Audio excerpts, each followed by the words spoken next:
Hello, I'm back. I said I'd go live, so I'm going to just show you a few things. If you have questions, let me know. Sometimes I don't see the comments live, but I promise I'll come back and check them out and see what I can do to answer when I'm done.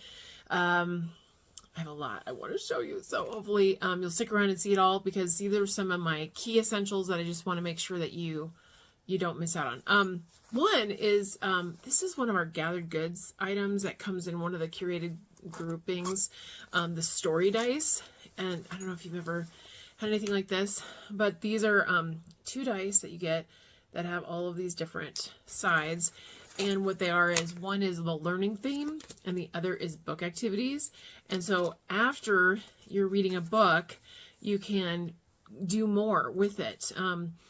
So the dice give 6 different areas of learning or development supported through books, encouraging families to approach a well-rounded education in fun, fresh ways. And the 6 engaging ways to interact with books together: connection, writing, acting, creativity, detective skills, and communication. And then you roll the dice, and then it gives you, scenario 1, scenario 2. So just to point out, like, we really do have these great pieces of our curated groupings from the gathered goods that really are awesome, and they help with family activities. This one is also Talk About It, which is a whole bunch of questions that you can ask each other, like, what's your favorite season and what do you love about it? So you can answer that in the comments as you're watching. What is your favorite season and what do you love about that season? And if you can't decide, tell me what you like about every season that you like. So okay, so like I said before, there's so many things that we could talk about because we have so many titles, and if there's something you want to know more about, I can definitely share, but I'm going to just zip through some of the things I want to make sure you didn't miss. So one is we call this the Cadillac of cloth books. I'm covering the mirror because it's always awkward to show a mirror in a video, but there is a mirror. Babies love mirrors, and it's a flexible mirror that's completely safe. But alongside all the greatness, this is also a book, and we have 3 in this series, so you can pick which animal you like best. But there's all the things that kids love to grab and suck on and scrunch and everything. So you can hang this wherever babies are: car seats, cribs, the stroller, etc., and keep them happy and keep them going. And then you can also just have it as a squishy lovey. So that is a great one. Also, we have these books that are part of a series called A Year in the Forest. So beaver, badger, bear, squirrel. And they also have activities. So there's boxes of puzzles, or there's like matching games and things like that. And there's all this interaction. So you can see bubbles in the water. Who's making them? Can you guess? And then take a deep breath and look under the water. And then you can, oh, it's the beaver. So it's a lot of interaction. I know with badger, you learn that, the forest is home to many animals. And it's daytime, but badger is asleep. Shh, don't wake him up. Turn the page very quietly. So a lot of our board books like this, okay, are actually teaching book manners too. So, you can wake them, but can you do it gently? So it's just all the things to interact with books that will help kids know how to navigate a book. And strangely enough, they did a survey or a study just this year, and a vast percentage, like I want to say it was over a quarter of kids entering kindergarten in the United Kingdom, did not even know how to interact with a book. Like they were trying to swipe it and tap it. So this is a great series for teaching book manners, and also lots and lots of facts, nonfiction-ish, but lovely picture books, interactive. It's great. Another topic that always is great, one of our top sellers of all time, is Everyone Poops. And then we also have What is Poop? And this is a flat book, and flat books just teach so many things. But even pre-readers, they don't have to know what's going on to like the flap and look under the flap. and then they can grow with the book. And this is, of course, this and Everyone Poops is how we learned that whale poop is pink. So there's that. We also have board books that, amazingly enough, are pop-ups. So if, the Pop series, it's vocabulary building, and then the pop-ups are double-sided. So they're colorful on both sides. And again, teaching that, you know, how to be gentle with a book and nice to a book. And what a great visual, super bright. And it just brings words to life. So it's great. Then we also have touchy-feelies. So my two favorites are Let's Play, Rain or Shine, or then there's one Night or Day or Night. And they have lots of touchy-feely spots, but it's a very robust story that is rhyming and will keep your kiddo happy and engaged for a long, long time. And repetitive books really actually offer a lot of calm, and kids know what to expect, and the book becomes like a friend to them. This one actually came damaged. If you ever do have a damaged book, all you have to do is let us know, and we'll replace that right away. Occasionally these things happen in shipments, but then I had this one to show you. But we do have a half-price replacement guarantee for the lifetime of a book, but if something comes damaged, you just get another one. You just have to let us know. Couple box sets. This is Fun with Numbers. We also have Fun with Letters. It comes with all these like counting sticks and wooden numbers, like the you know, that are loose. And then the book that it comes with is a great workbook style book, and they can practice not only with the numeral but also spelling the numbers. And there's wipe clean cards with addition on them, and then there's identification cards with a divot for that number for the wooden numbers to play in, and the similar type of kit for the Fun with Letters. They're very good. Tactile is great for kids to learn all that kind of stuff, and it's just kinesthetic is great for many, many, many children. It just solidifies things in their brains, and it connects different parts of their brains better. We also have this great Guess That Job game set. You get 2 boards to play with, and then they come flat inside the box, and it even explains fold back so that the yellow stars are touching. So then they know to do this. And then there's a little slot for the stand, and now you have your board. Now, you take the card, and you put it here, and then you can ask each other questions, and you start covering up what is eliminated. So it's logic, reasoning, deduction, but it's with jobs. So it's got to be things like, do you need special equipment for your job? You know, that kind of thing. And then there's a book with the jobs in it, and you can learn about the person doing the job and what the job entails and what kinds of equipment they need and things. And it's really great. But this slanted thing, this is a brain thing for kids. Slanted is better than flat on a table for learning. And so they thought of that too and made sure that it was designed that way. So Guess That Job, great. If you guys are familiar with Nibbles, you might want to see Emma's other book, Poppy Pickle. Whenever I've given this as a gift, I always get great reviews. Lots and lots of flaps. This is when, you know, they've grown up and they can do now a paper flap because they've learned book etiquette, right? And so this one, she's working on her imagination. So lots and lots of fun things.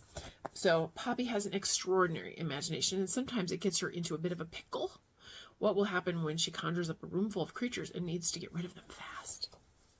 So, and I'll just show you one of the coolest pages is right here.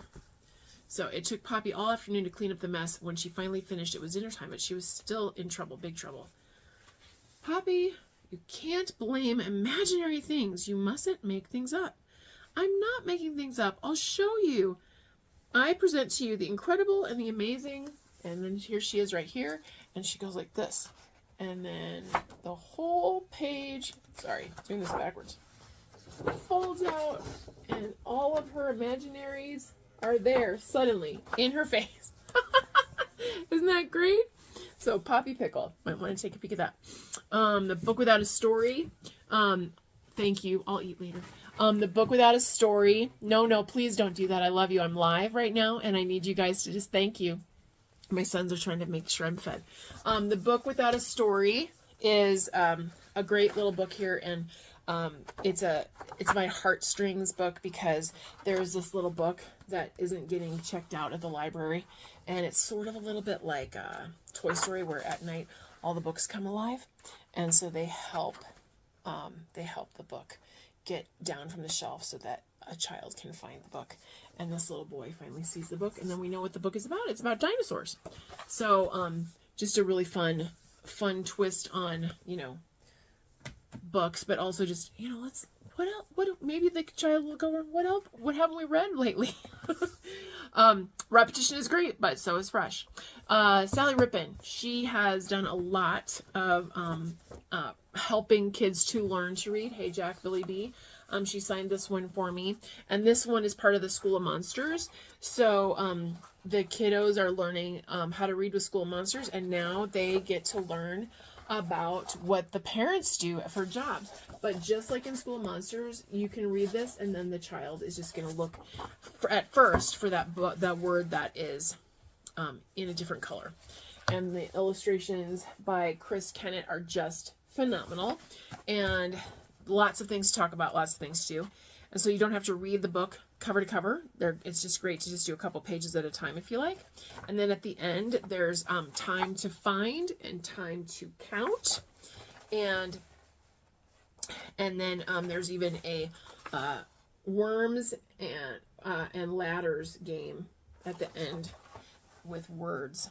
So great fun with that one. And if you aren't familiar with School of Monsters, also like each child just gets introduced at one by one. Let's see here, I've got one right here, like Luna Boo. Whoopsie, lots of stuff flying around here. Luna Boo has feelings too, is one of them. And then again, they're always just saying the last word when they're first learning to read. And at the back, there's always instructions on how to draw the main character. We got to meet Chris Kennett a couple years ago at our national convention.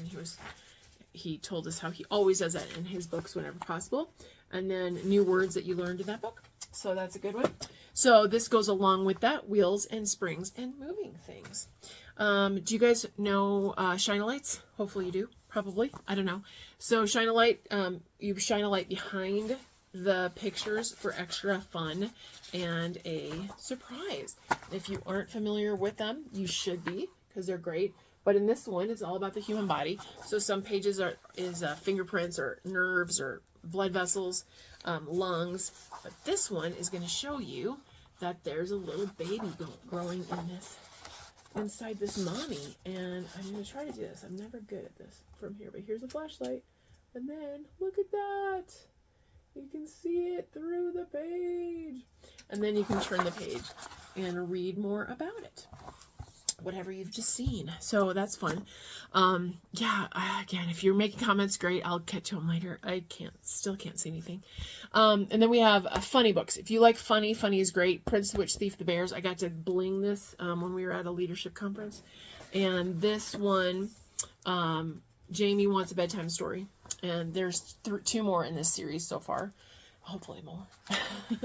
And when Dad starts telling the story, then Jamie just interrupts with all these kinds of questions, like how far off and such. And then my favorite page is when the witch comes about and Jamie says, "How evil?" And Dad says, "So evil that it could turn you into stone," says Dad.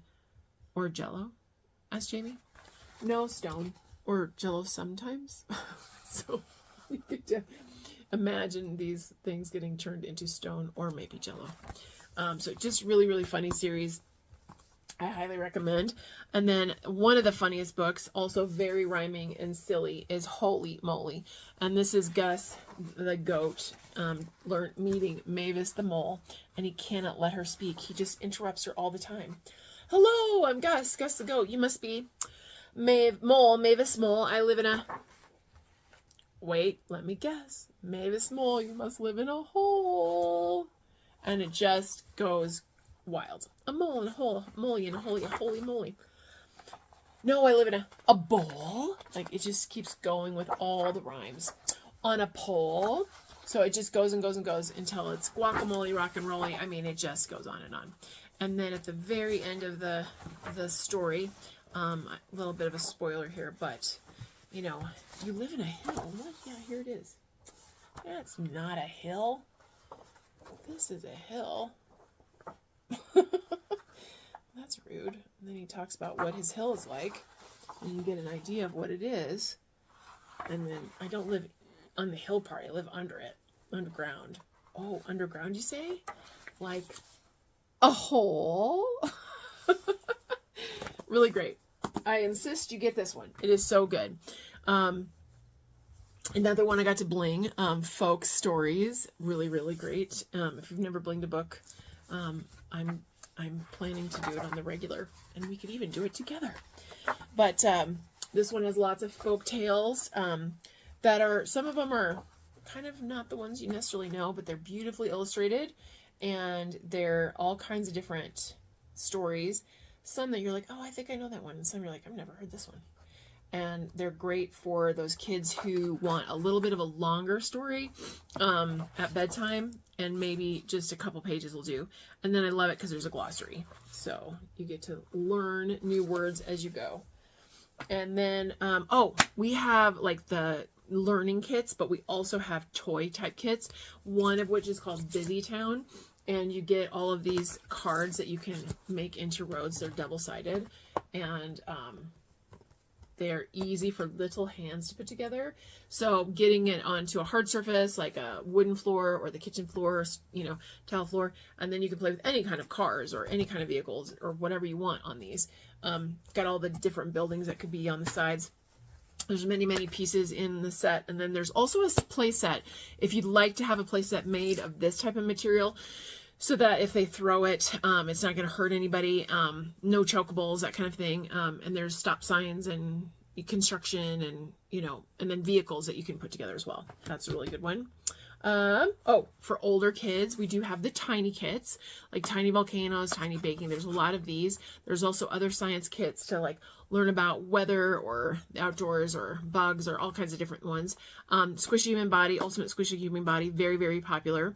And they are STEM, so you can, you know, learn all kinds of different things. This one has a lot of different ways, 3, I think, different ways to make it erupt based on which pieces you put together and what you do inside. And it has everything you need to do all the experiments at least once through. And then you can, of course, it's not really difficult materials to find, so you can replenish and do it over again.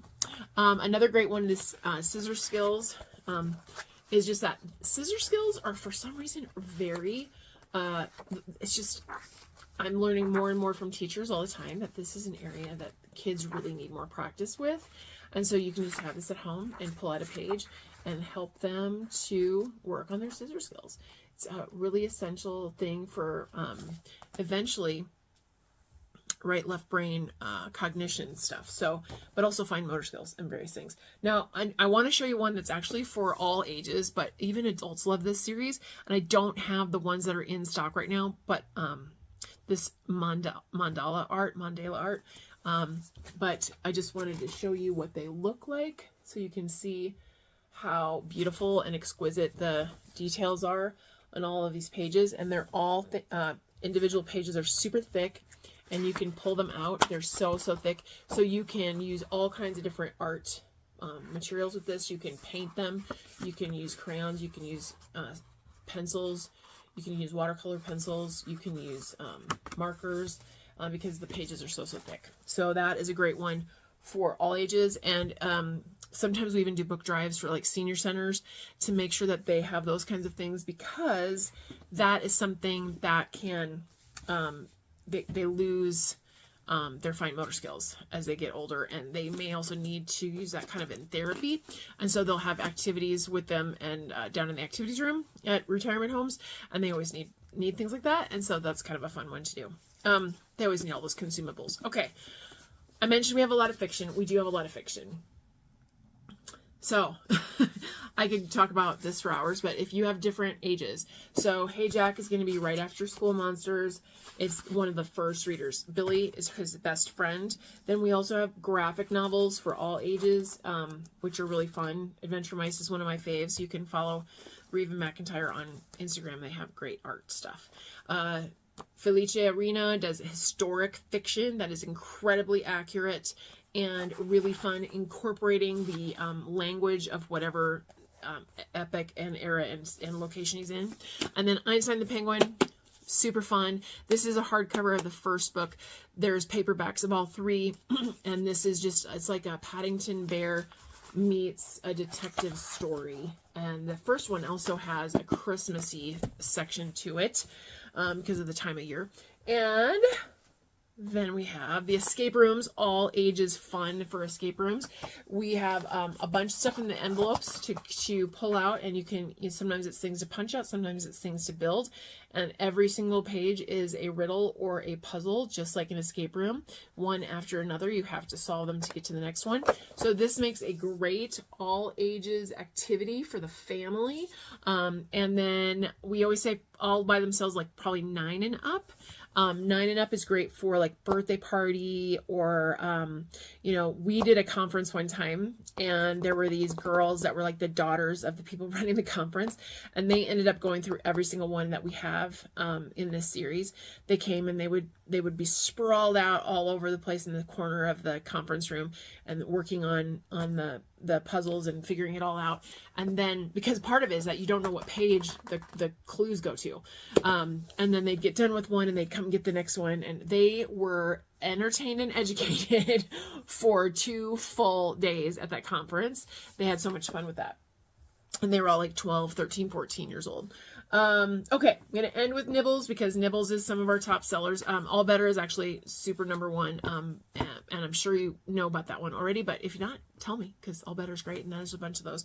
But we have Nibbles all the way from board books, colors, Christmas, numbers. Numbers is counting up, and Christmas is counting down to Christmas. And then this one, of course, keep eating all these different colors, and then you end up with a rainbow. And then there's also shapes where he's eating different shapes. But Nibbles is our fun little book monster who loves to eat things, but he mostly loves to eat books. And every single time he gets out, and then he starts nibbling. And this is a beloved book series. If you don't have a Nibbles, you really should get one. This is the latest in the series, and it's a great one where he goes through the library. And he's always eating through books and upsetting characters or whoever else is in the book. Like in the dinosaur guide, he's upsetting the dinosaurs. And you can discuss, it's funny for little kids, but then as they grow older, you can discuss like, how did the story change?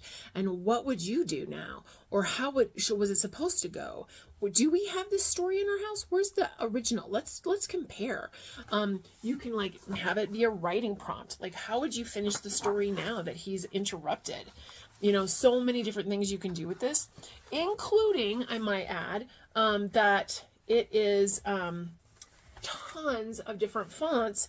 And we have been told by a lot of teachers that kids will use this to actually help them learn how to read cursive, because there's, I can't find the page right now, but of course there's cursive throughout these books, which is great. Super wonderful. Emmy Arlett is a dear. You can actually ask me for some Nibbles activity pages. I have that for you, and you can learn to draw Nibbles, and you can do all kinds of fun stuff. So that is the main thing here, guys. So do remember that we do have other ways that we can help you in the community: book fairs, corporate book fairs, gathered goods, literacy programs, book drives. We always need people to host. We always need people to be story makers with us, and I would be happy to answer all those questions for you. And I'm so glad you've been here with me on this adventure at this gathering. Let me know again if you have any questions. And oh, my dog is here, so I have I have more than one, but this is our little one, and she always figures out when I'm live, and she always has to come and say hi. This is Scout, also known as Jean Louise Finch. Bonus points if you know why she's Jean Louise Finch. Oh, and the other one, there's Luna, the big one. She's whining. So thanks, guys. I'm going to say good night, and